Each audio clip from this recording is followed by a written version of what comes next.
Ainda de pé para a leitura da palavra de Deus. Deus está nesta casa, meus irmãos. Aleluia, aleluia. Eu quero ler apenas um versículo. Mateus capítulo 28. Eramanassuri Calabachai. A presença de Deus é sentida aqui neste ambiente. Vamos ler. Pode adorar, pode adorar. Mateus 28, 16 ao 20. Nós vamos ler 5 versículos e não um. Aleluia, Deus está na casa. Você tem liberdade para adorar. Nós somos pentecostais. Aleluia, aleluia. As crianças estão indo para um cultinho especial com elas e a igreja adora. Esse louvor é muito forte. Ele diz: independente do que for, te adorarei. Independentemente do que você estiver passando, adore. Aleluia, aleluia, aleluia. Tem um que vocês cantam também, que diz adorar é o que sei, não é? Adorar é o que sei, adorar é o que sou. Nada pode parar um adorador. Não existem prisões que contenham a voz de quem te adora. Mais uma vez, adorar é o que sei. Adorar é o que sei. Abra sua boca, canta.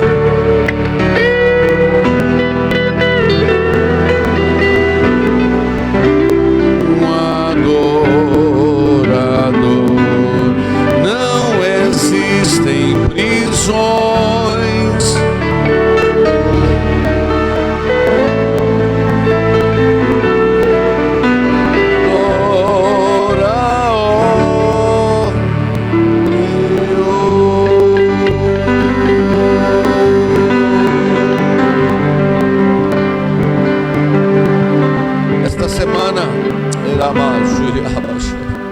Esta semana o Gustavo mandou no grupo aí da família um link de esqueci o nome do pregador, Gustavo, daquele Iago, né, Gustavo?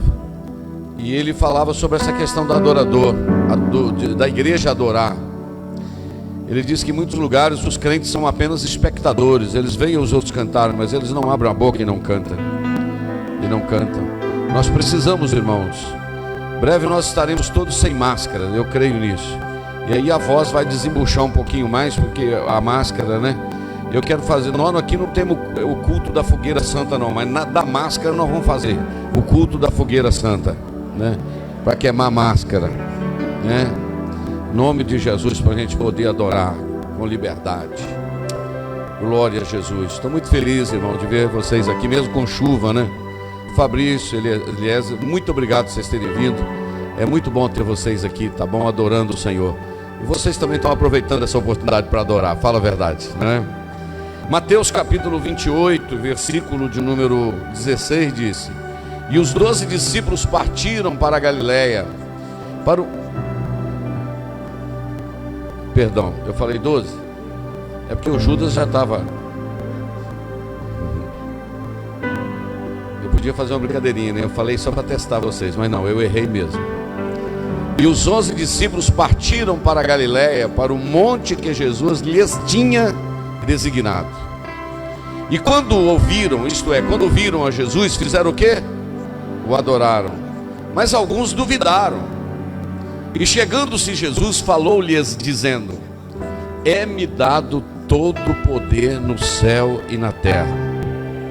Portanto, ide, ensinai todas as nações, batizando-as em nome do Pai e do Filho e do Espírito Santo.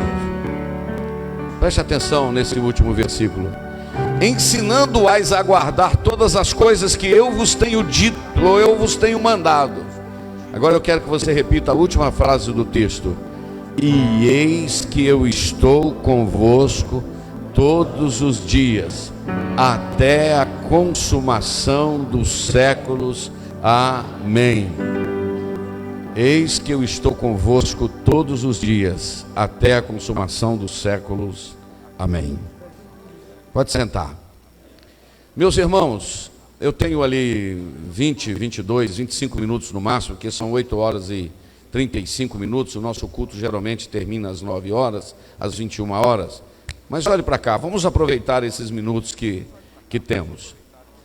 O dia de hoje, 31 de outubro, ele é um dia muito importante na história da igreja. Nessa noite, ou hoje, o dia de hoje, está completando 504 anos da Reforma Protestante. A história da humanidade, ela caminha com alguns dias importantíssimos na história da humanidade. E eu poderia rapidamente, sem ter nada anotado, somente puxando aqui na minha memória, eu poderia lembrar, por exemplo, do dia que a arca flutuou. Foi um dia muito importante na história da humanidade, porque ali estava sendo preservada o ser humano para que ele pudesse procriar e hoje estarmos aqui, porque somos descendentes daqueles que sobraram Noé e a sua família. Um dia que o Senhor Deus chamou a Abraão, ou Abrão, foi um dia muito importante na história, porque o Senhor disse: em ti serão benditas todas as famílias da terra. E nós estamos aqui porque Abraão aceitou o chamado, porque Jesus é descendente de Abraão, e nós estamos aqui por causa de Jesus. Um outro dia importantíssimo na história da humanidade foi o dia que Israel saiu também do Egito, porque fazia parte do projeto. Um outro dia muito importante na história da humanidade foi o dia que o profeta Isaías disse: eis que uma virgem conceberá e dará à luz a um filho, um menino. O nome do menino será Emanuel, que quer dizer Deus conosco.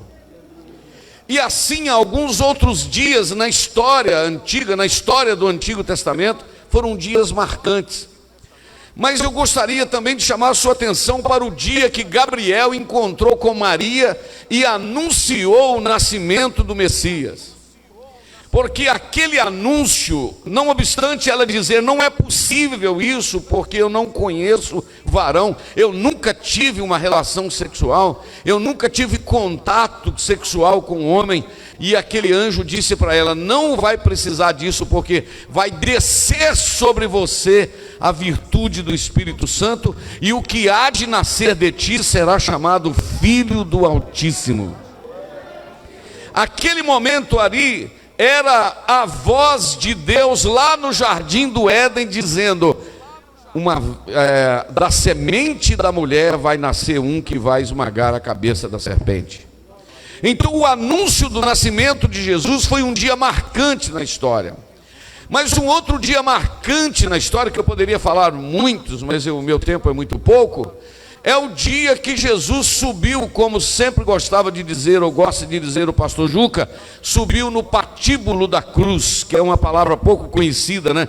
No patíbulo da cruz, ele subiu e às 3 horas da tarde, ele disse: está consumado. Quando ele falou a palavra consumado, ele falou: está pago o preço, está totalmente pago, e foi pago uma vez só. Nesse momento, o que acontece? O véu do templo rasga. O véu do templo em Jerusalém rasga de alto a baixo. Eu sempre gosto de ressaltar que não rasgou de baixo para cima, rasgou de cima para baixo, porque a salvação não é de baixo para cima, a salvação é do céu para a terra. É Jesus que desceu para salvar. E quando Jesus disse tetelestai, do grego, está consumado, ele disse: está pago o preço, e está totalmente pago, e uma vez só pago, não precisa pagar mais nada, já está pago. Naquele momento o caminho do céu foi aberto. E eu acho interessante que o escritor aos Hebreus disse que ele abriu um novo e vivo caminho. Caminho vivo, você já viu isso? Jesus é o vivo caminho. Não, mas eu vou falar outras coisas. Jesus é o vivo caminho. Quem pode dizer amém? Mas Jesus não é só o vivo caminho, Jesus é o caminho. Ele não é um caminho, ele é o caminho. É o artigo definido o caminho, o único caminho. A morte dele foi um dia marcante na história, mas a data também da ressurreição dele é um dia muito marcante na história da humanidade. Nós ensinamos hoje na belíssima escola dominical que tivemos, que Paulo pregava o Evangelho de Cristo, Paulo pregava o Cristo crucificado e pregava o Cristo ressuscitado. Os três pilares da mensagem de Pedro, de Paulo: o Cristo, o Evangelho de Cristo, do Cristo crucificado e do Cristo ressuscitado. A ressurreição de Jesus garantiu para nós a nossa esperança. É por isso que Paulo disse aos Coríntios no capítulo 15, que se nós esperamos em Deus só nesta vida, nós somos os mais miseráveis de todos os homens. Mas assim como Jesus morreu e ressuscitou, todos aqueles que em Jesus dormem irão ressuscitar também. Então a ressurreição de Jesus foi um dia maravilhoso na história. Mas um outro dia maravilhoso na história foi o dia de Pentecostes, Atos capítulo 2. Porque ali, preste atenção, que quando Jesus nasceu, ele era o Emanuel. O que significa Emanuel? É o Deus conosco. Só que Jesus ressuscitou, encontrou com os seus discípulos, e o Aloí coloca de novo para mim Mateus 28:20. Ele encontrou com os seus discípulos e diz: vocês devem ir batizando em nome do Pai, do Filho e do Espírito Santo. E olha o que ele diz: e eis que eu estou convosco, não é estarei, eis que eu estou convosco todos os dias até a consumação do século. Como é que ele está conosco se ele voltou para o céu? É porque ele mandou um outro igualzinho a ele, eterno como ele, onipresente como ele, todo-poderoso como ele, santo como ele, vivo como ele, consolador como ele, presente como ele. E ele disse: eu estarei com vocês todos os dias, espera aí, todos os dias até a consumação dos séculos. O Espírito Santo nunca vai deixar a igreja, mesmo que em alguns momentos parecia que ele havia deixado a igreja por causa das perseguições, mas ele nunca deixou a igreja. Mas aí acompanha comigo o meu papelzinho aqui, o meu iPad. A partir do capítulo 2 do livro de Atos, a igreja estava só em Jerusalém, do 1 ao 7. No capítulo 8, a igreja vai para Samaria, um país vizinho. No capítulo 9, a igreja vai para Damasco, Paulo. No capítulo 10, a igreja vai para Cesareia, para Cornélio. No capítulo de número 11, ela está em Antioquia. No capítulo 13, ela ainda está em Antioquia da Pisídia e tem uma igreja começando a enviar missionários. No capítulo de número 14 e 15, Paulo faz a primeira viagem missionária.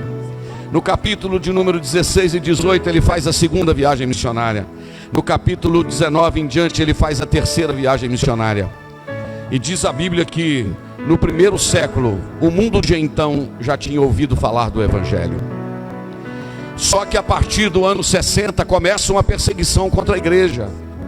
Roma, Nero, depois ele se suicida, ou suicida-se, né? Se suicida, não sei qual que é a afirmação melhor do português, mas deixa para lá. Quando chega no ano 100 aproximadamente, Domiciano manda João para a ilha de Patmos, numa prisão em que ele estava no meio das feras. Não tinha uma porta para frente, não tinha uma porta para trás, não tinha uma porta direita, não tinha uma porta esquerda, porque ele estava no meio das feras, no lugar de castigar os maiores fascínoras. E quando todas as portas estão fechadas, abre-se uma porta no céu. E ele começa a ter visões sobrenaturais. E nesse período a igreja está sobre no ano 100. Daí a pouco vem a morte de Antipas, que foi morto cozido dentro de um boi de bronze. Daí a pouco vem a morte de Policarpo, e eles perguntam: Policarpo, você não quer negar o Senhor e deixar ser salvo? Ele diz: como negarei a um Deus que foi fiel a mim por 85 anos? Pode acender a fogueira. E a igreja agora é inaugurado o Coliseu de Roma. E a igreja agora nos 3 primeiros séculos, no ano de 100, no ano 200, no ano 300, os irmãos estão reunindo, e eles estão lançados no meio das feras para fazer festa para os romanos. E de repente eles reúnem nas catacumbas de Roma, que se alguém visitar Roma, eu tenho esperança um dia ir lá, se alguém visitar as catacumbas sombrias e frias e gélidas de Roma, irão ver onde os crentes reuniam. Mas quando chega o ano 310 aproximadamente, Constantino, o imperador, ele converte. Quando Constantino converte, foi bom por um lado, porque acabou a perseguição da igreja. A igreja agora não é perseguida mais, porque o imperador é cristão. Então ele protege a igreja, e ele agora até auxilia, porque até o ano 400 acontecem alguns concílios, como o concílio de Niceia, o concílio Constantinopla, e aí eles definem algumas coisas a respeito de Jesus, a respeito da Trindade, porque havia um questionamento de alguns líderes que Jesus não era verdadeiro homem e não era verdadeiro Deus, e muitos questionamentos vinham, e aconteceram alguns concílios e determinaram a doutrina da Trindade, a doutrina que Jesus era Deus, assim como o Pai e assim como o Espírito. Isso foi uma bênção. Mas só que no pacote do Constantino se converter, começaram a chegar algumas coisas que aí veio o lado ruim. Porque Constantino casa o Estado com a igreja. Preste atenção nisso. É a mesma coisa do presidente de um país se converter a uma determinada religião, e aí as pessoas irem para aquela religião, não por causa do Cristo Salvador, mas para ficar bem com o imperador. Então as pessoas iam agora para a igreja, não por causa do Cristo da igreja, mas para ficar do lado do imperador. E para ele receber aquele monte de gente, vem no pacote algumas coisas. Dentre elas, no ano 310 começa a adoração, ou melhor, a reza pelos mortos. Começam a rezar por quem morreu. No ano 320, o uso de velas no culto. No ano 375, o culto aos santos que haviam morrido. No ano 431, o culto, ou melhor, 404, a instituição da missa e o sacramento perpétuo de Cristo. No ano 431, o culto à Virgem Maria. No ano 500, o uso da roupa sacerdotal. No ano 503, a doutrina do purgatório, que o camarada passa por um processo para perdoar, ter os seus pecados perdoados. No ano 600, o imperador nomeia Bonifácio como o primeiro papa, o primeiro bispo universal, Bonifácio III. E aí nesse pacote começa a vir um monte de coisa: a invenção do rosário, a instituição da festa dos defuntos, a instituição da reza Ave Maria, a eliminação do vinho na comunhão, e aí vem um pacote de idolatria junto. Eu não tenho tempo para continuar, mas deixa eu lhe dizer algo. Mas está interessante o que eu estou pregando aqui. Está interessante o que eu estou falando. Só que Deus, o William não está aqui hoje não, mas o William ia gostar. Só que Deus sempre guardou um remanescente. Quem entende alegra com isso. Deus sempre guardou um remanescente. Em qualquer momento de crise da história da igreja, Deus sempre guardou um remanescente. É bem verdade, por exemplo, nos dias que nós estamos vivendo, que pouca gente ora, mas ainda tem gente que ora. É bem verdade que no tempo que nós estamos vivendo, pouca gente lê a Bíblia, mas ainda tem gente que lê a Bíblia. É bem verdade que no tempo que nós estamos vivendo, tem pouca gente que ama a palavra do Senhor e que adora, mas ainda tem adoradores, ainda tem gente que ama a palavra de Deus. Porque Deus sempre guardou um remanescente. E aproximadamente no ano 1400, talvez 380 e alguma coisa, eles foram matar um homem muito crente chamado John Hus. Interessante que a palavra Hus, da língua, do nome dele, era ganso. O apelido dele era João Ganso, John Hus. E quando eles foram matar John Hus por causa dele bater contra a prática de tudo que estava acontecendo, purgatório, as indulgências, o camarada ia lá e mandava um dinheiro para Roma, para o Papa, e o Papa perdoava pecados, 2 anos, 5 anos, 10 anos, se o dinheiro fosse muito, perdoava o pecado para o resto da vida. E Deus guardando o remanescente e dizendo: isso não está certo, isso não é verdade. Quando foram matar John Hus, ele disse: hoje vocês estão matando o ganso, mas daqui 100 anos vai nascer um cisne. Esse vocês não vão matar. 100 anos depois nascia Martinho Lutero. E no dia 31, Lutero, ele dizem que ele confessava 2, 3 horas por dia, porque ele sentia o peso do pecado e não se sentia perdoado. Ele era um bispo lá da Alemanha, e ele então se sentia apavorado e a culpa do pecado, porque só o sangue de Jesus alivia o pecado. Não adianta você dar o dinheiro para pagar pecado. O que perdoa pecado é a confissão e o poder do sangue de Jesus, e você vai livre para casa.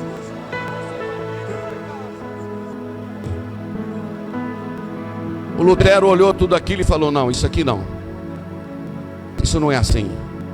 E lendo o livro de Romanos, ele descobriu que a justificação era pela fé. A justificação não era porque você pagava, porque Jesus já havia pagado na cruz do Calvário.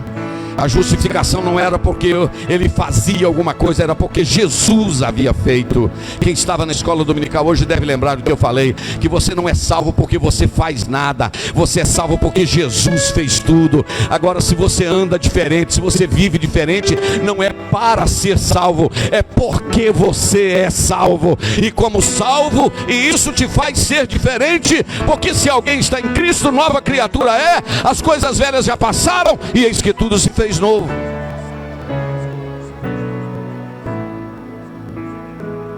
Mas eu caminho para terminar. E Lutero então, eu estou falando dos dias mais importantes na história. No dia 31 de outubro de 1517, ele precisava ir. Ele foi chamado, antes disso, ele foi chamado em Worms, numa cidade da Alemanha, pela liderança papal, para ele negar tudo que ele estava pregando. E ele estava com muito medo de ir. Ele estava com medo de ir para encontrar com os bispos de Worms. Mas um amigo o encontrou. Olha para cá. Um amigo o encontrou e falou: Lutero, vá, porque Deus é contigo. E conta-nos a história que ele disse: ainda que tenha demônios em Worms, como as telhas das casas, eu irei. E ele vai. E quando ele chega no alto, ele vê a montanha, os castelos da cidade. E aí ele compõe esse hino: Castelo forte é o nosso Deus, refúgio e fortaleza. Este hino é de Lutero. Com seu poder defende os seus, na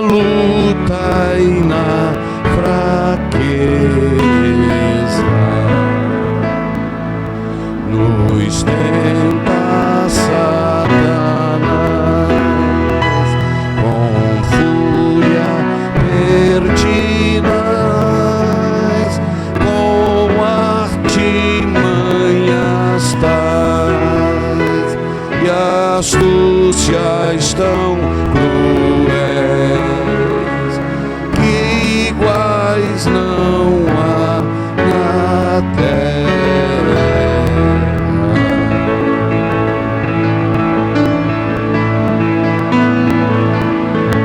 Ele compõe esse hino. E no dia 31 de outubro de 1517 ele afixa. Por que, pastor Gerson, que ele põe no dia 31 de outubro? Porque no dia 1º já estava sendo comemorado e cultuado os mortos. Não é agora essa semana o dia dos mortos? Dia de São Nunca, que eles falam, né? Porque o camarada, eu vou te pagar dia de São Nunca de tarde. Então dia de São Nunca é o dia dos mortos, né? Porque é dia de todos os santos. É claro que é brincadeira o que eu estou falando. Ele afixou antes 95 teses. Eu não vou ler as 95, pode ficar tranquilo. Mas eu só vou citar as 4 bases. Tem gente que entende, né? Tem gente que não entende, mas tem gente que fica feliz e entende. As 4 bases da reforma protestante. São chamados de as 5 bases, melhor dizendo. Chamados 5 solas, porque isso é do latim. Primeira sola, sola fides. Segunda sola, sola gratia, do latim.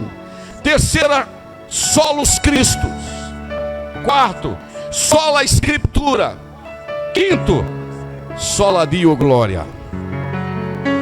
Aqui estava a base da reforma, porque eles diziam que tinham que pagar, e as indulgências, e a moeda caía lá no gasofilácio, e quando caía no gasofilácio, que era o lugar que colocava as moedas, o pecado saía lá do inferno, da sentença. E ademais, tinha as bulas papais. Quais eram as bulas? O Papa escrevia e era tido como escritura, e era tido como palavra de Deus. E depois que fechou esses 66 aqui, ninguém pode pôr nada. Pode ser o Papa, pode ser o rei, pode ser qualquer um. Nenhuma palavra pode ser acrescentada aqui. E aí Lutero defendeu a tese dizendo, primeiro, sola escritura, isto é, só a escritura, a viva, eu vou falar e você reage do jeito que você quiser, a viva, a inerrante, a infalível, a poderosa, aleluia, a maior, a inerrante, a infalível, a poderosa, que traspassa até a divisão da alma e do espírito, só a palavra de Deus. Aqui não tem livrinho de Ellen White, aqui não tem livrinho de nenhum papa, aqui não tem nenhuma bula, aqui não tem nenhuma receita de qualquer outro criador de religião. Aqui é a palavra de Deus e nada mais. Eu não tenho tempo para falar, descrever sobre cada uma delas. Mas sola escritura, primeiro. E Lutero escreveu, sola fides, isto é, só a fé. Sendo, pois, justificados pela fé. Não. Sendo, pois, justificados pela fé, temos paz com Deus, mediante o nosso Senhor Jesus Cristo. 2, sola fide, sola fé. Terceiro, sola gratia, isto é, só a graça. Você pode fazer um cheque aí agora de 10, 20 mil, 30 mil reais e colocar no gasofilácio da igreja, ou dar para qualquer igreja, qualquer instituição que você quiser. Para isso, apagar algum pecadinho, seu pecadinho, sei lá se tem pecadinho ou pecadão, algum pecado, não vai resolver nada. Só a graça, não paga nada, é Jesus que pagou. Eu estou aqui pela graça, você está aqui pela graça. Só que a graça, eu acho muito, eu preciso falar isso, irmãos, porque eu acho isso maravilhoso. A graça, ela não nos dá liberdade para fazer o que a gente quer. Entendeu como? Porque senão você dizia, a graça cobre tudo, então eu posso andar de qualquer maneira. Aí eu gosto de dizer que a palavra mais forte da graça é a palavra não. Por quê? Você pode pecar, mas você não peca. Por quê? Por causa da graça. A graça me alcançou, a graça me atingiu, aleluia. Ou a graça me transformou, a graça me alcançou. Como o pastor Gerson sempre gosta de dizer, 10 anos que ele ficou desviado, não tinha aquele negócio que punha no peito, como é que chama? protetor balístico, colete balístico. Poderia ter morrido, uma bala ter atingido a cabeça dele, mas numa manhã ele foi chamado numa igreja e o Espírito Santo falou: é a última oportunidade que eu estou te dando, é hoje, porque senão você vai morrer como outros colegas seus morreram. A graça abraça, a graça alcança, a graça cobre, a graça te atrai, a graça te trouxe a este culto aqui esta noite, para você entender que você está aqui porque Ele pagou o preço por você. Graça, graça, a mim basta a graça de Deus, Jesus. Graça, graça, a graça eu achei em Jesus. Só a Escritura, só a fé, só a graça. Mas aí vem o quarto: solos Cristos. Só Jesus. Só Jesus. Vou repetir: só Jesus. Você pode adorar o nome dele? Perdão aqui é em nome de Jesus. Alegria é Jesus. Consolo é Jesus. Presença é Jesus. Cura é Jesus. Poder é Jesus. Caminho é Jesus. Verdade é Jesus. Vida é Jesus. Maravilhoso conselheiro, Deus forte, Pai da eternidade, Príncipe da paz. Jesus, Jesus. Jesus. Só Ele. Eu quero convidar você para ficar de pé já, mas eu queria que a Luís já preparasse o 154. Oh, doce nome de Jesus, jamais me falta. Vamos de novo. Oh, doce nome de Jesus, que belo é a te cantar, com a alma cheia, e adorar, proclamar o nome bom de Jesus. Levante sua mão assim: Jesus, ó meu doce Rei, Jesus, verdadeiro Deus, Jesus, sempre louvarei de coração seu nome, adoro o nome de Jesus. Canta: jamais me falta o seu amor, e põe a parte a minha dor, o nome bom de Jesus. Eu quero ouvir você: Jesus, ó meu doce Rei.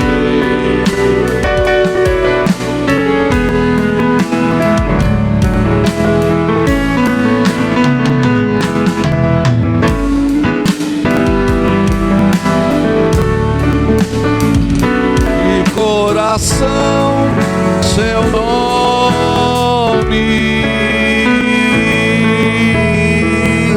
Segura um pouquinho aí para me dizer a última coisa. Repita comigo: só a Escritura. Não, tá fraco. Vamos falar uniformizadinho, né? Bem uniforme.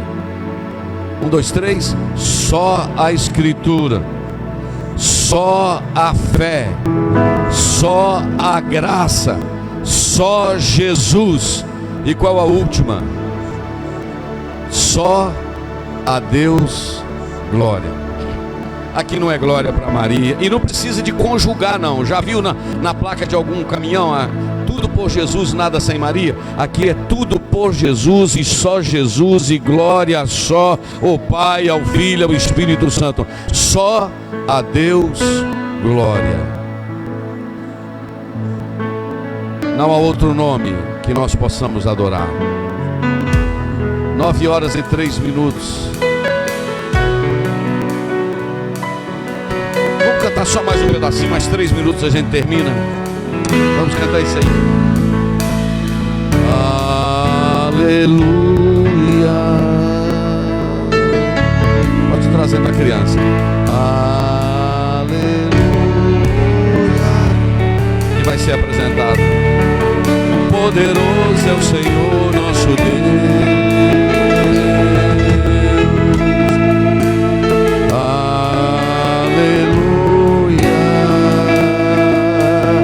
Comigo. Aleluia.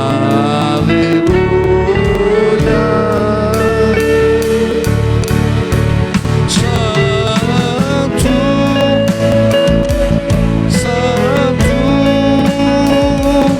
é o Senhor Deus poderoso,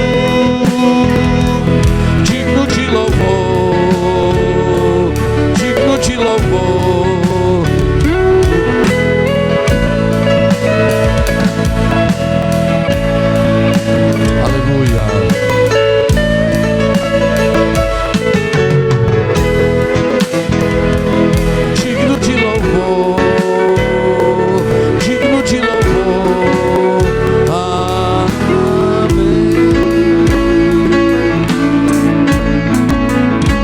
Estou falando há 35 minutos.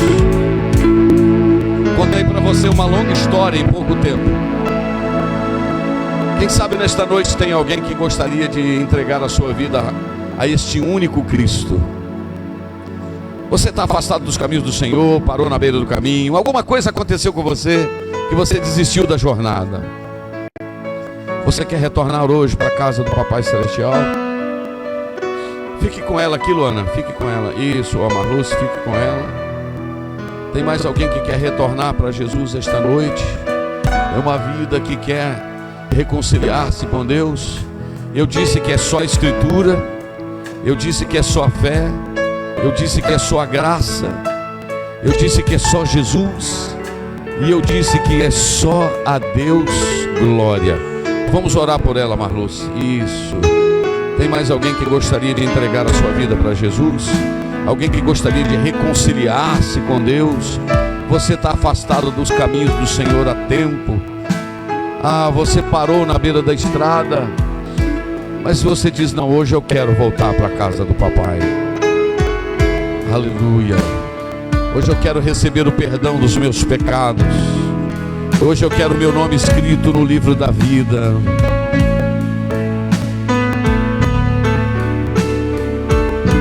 Como é que é o nome dela, Marlúcia? Como é que é o nome dela?